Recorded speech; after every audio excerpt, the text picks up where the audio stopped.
Come on. Le tennis américain ne fait plus rêver depuis un moment. Pourtant, pendant des années, les USA ont marché sur le circuit ATP. De John McEnroe à André Agassi en passant par Pete Sampras, les Américains sont nombreux à s'être inscrits au palmarès des 4 tournois majeurs de l'année pendant un long moment. Abdelrahim Moundir, ancien capitaine du Maroc en Coupe Davis. À une époque, on s'attendait toujours à un vainqueur ou au moins un finaliste d'un Américain. Alors quand on terminait la saison avec l'Open d'Australie, on devait attendre 3 4 mois pour enchaîner en Europe et après les États-Unis. Alors quand Jim Courier ou Agassi remportaient l'Open d'Australie, on arrivait sur Terre, on disait peut-être les Américains ne sont que des joueurs de dur. Et après, on arrive sur terre battue, c'est peut-être Agassi, peut-être Jim Courier qui gagnait le tournoi. Et après, on se disait, oh, peut-être qu'ils s'en fait que pour la terre battue et le dur. Et à un moment, on arrive, c'est 2 mois après, on enchaîne sur Wimbledon qui est un jeu sur gazon. Et là encore, c'est un autre Américain, c'est Sampras, c'est John McEnroe, c'est Jimmy Connors, c'est Myla Washington. Donc à chaque fois, et après, on mettait l'été, la tournée américaine, on arrivait à l'US Open, et là encore, c'était un Américain qui gagnait. Donc c'était c'était l'âge d'or du tennis américain avec les Jimmy Connors, John McEnroe, Pete Sampras, André Agassi, Jim Courier, et j'en oublie tellement d'autres. C'était une décennie, une quinzaine d'années, pour ne pas dire 2 décennies, tennis qui régnait uniquement. Après, bien sûr, il y avait toujours quelques exceptions, quelques joueurs qui sortaient, mais à chaque fois, les grands favoris, c'était les Américains, que ce soit sur terre ou sur dur ou sur gazon. Un homme a également contribué à cet âge d'or américain. Il s'agit de Nick Bollettieri, qui avait notamment découvert André Agassi, dirigé Boris Becker et vu passer les plus grands joueurs de la planète pour la majorité américains. On ne peut pas parler de cet âge d'or sans parler de l'apport d'un monsieur, paix à son âme, Nick Bollettieri. Il a énormément apporté au tennis américain parce que quand on parle de Jim Courier, André Agassi, Chris Stein, plein de joueurs, je peux citer 15, 20 joueurs qui sont sortis de l'académie de Nick Bollettieri. Et il y avait une concurrence très très saine entre le système fédéral et le système privé.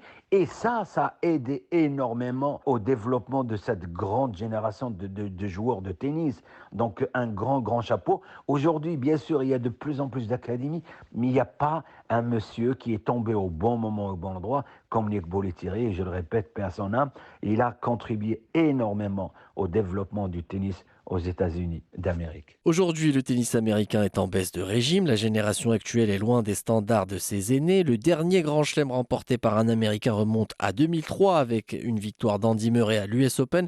Alors, comment expliquer cela? Je pense que les joueurs américains de l'époque avaient beaucoup faim. Ils avaient envie d'être forts, de gagner beaucoup d'argent, d'être célèbres, d'être forts partout. Et là, aujourd'hui, je sens que cette génération, je ne dis pas qu'elle n'a pas faim, mais elle n'a pas le même... Alors d'abord, elle n'a pas le même talent. Aujourd'hui, quand on voit le plus talentueux, c'est chez Shilton, mais c'est pas le talent de John McEnroe, c'est pas le retour d'Agassi, c'est pas le service de Pete Sampras, c'est pas les coups droits ou revers de Jim Courier qui part à 10 000 à l'heure.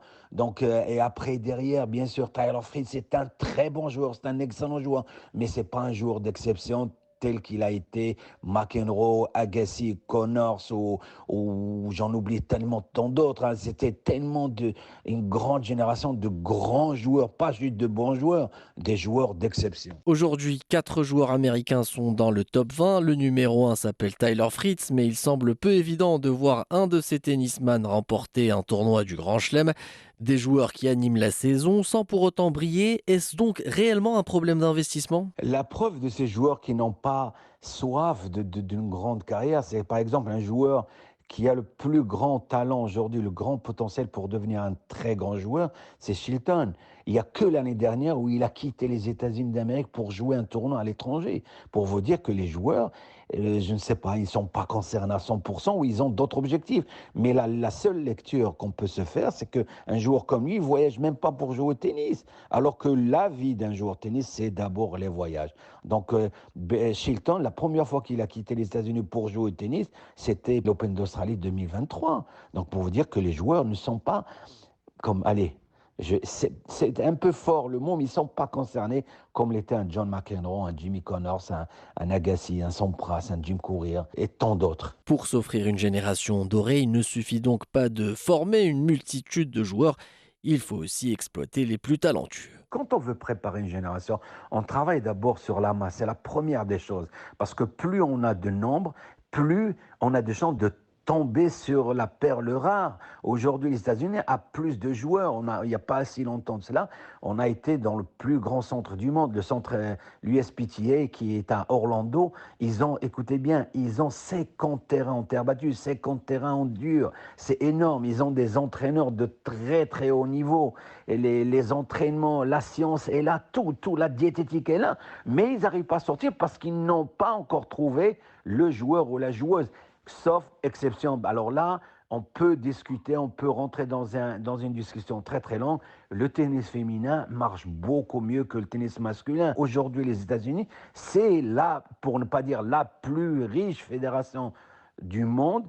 Et elle a tous les moyens pour se payer des joueurs, se payer des entraîneurs, se payer des voyages, mais ils n'arrivent pas à avoir encore des joueurs du niveau de cette grande génération. Donc voilà, c'est pas uniquement une question de moyens ou une question de masse, c'est une question de produit. Le joueur, je dirais toujours, et je finirai toute ma vie en disant que c'est l'athlète qui fait le système et non l'inverse. Bien sûr, le système peut contribuer à la réussite d'un athlète, mais si l'athlète n'est pas là, le système il peut être le plus riche, il peut avoir la plus grande masse au monde.